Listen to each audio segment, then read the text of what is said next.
You talk a lot about, and you might have already said it, but recalibrating. So Yeah. your body is recalibrating how it creates energy, focus, and resilience. What do you mean by that? Yeah.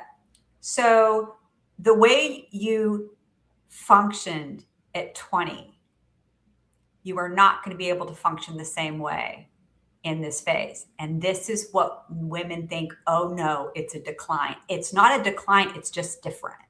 Got It's not it. like if you're climbing a mountain, you could maybe in your 20s run up the mountain and, leap over things, and you're traveling through it and you just keep pushing, and you just keep pushing. Your body's like, go for it. At this phase, it's different. And so for me, what I really like to help women think about is that you're still climbing the mountain, you're still going up, and you can still go at a nice rapid pace, but you got to stop. You got to have some recovery time. When you do have your recovery time, make sure that it is recovery, that you're restoring yourself.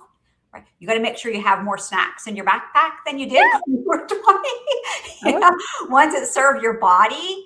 And so you have it. That's that recalibration. It's not that it's a decline, though. It's truly just a shift in how you're doing. You just have to do things different and see things different. And you can have this incredible journey and still summit and still do the things that you want to do. I'm busier now than when I was in my 20s, right? I work a lot harder, but I do it different. Yeah. If that makes sense. Yeah. Yeah, absolutely.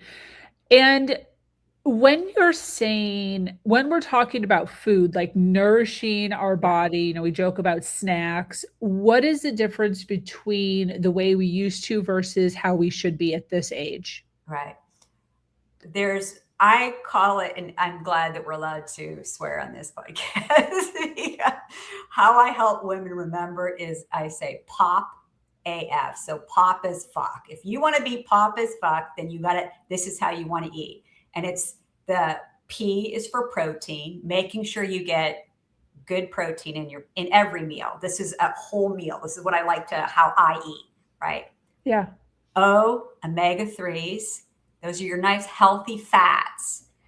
We need that, especially for our brain health. Is that like avocado and coconut Yes, oil? avocado, olive oil, all that type of, and these low fat diets are killing women, and it's creating menopause and perimenopause symptoms worse than they need to be, right? Because of all this low fat. So you want your omegas in there, and you want a probiotic. I have a probiotic with every meal. So kimchi, sauerkrauts, those types of foods. The A is the antioxidants. Those are your berries and I do rainbow eating. So your greens, purples, blues, you want to think about all of that.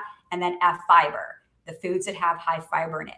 And that's kind of a pocket. If you can get that in your daily meals, then it's going to reduce the amount of symptoms you have in menopause.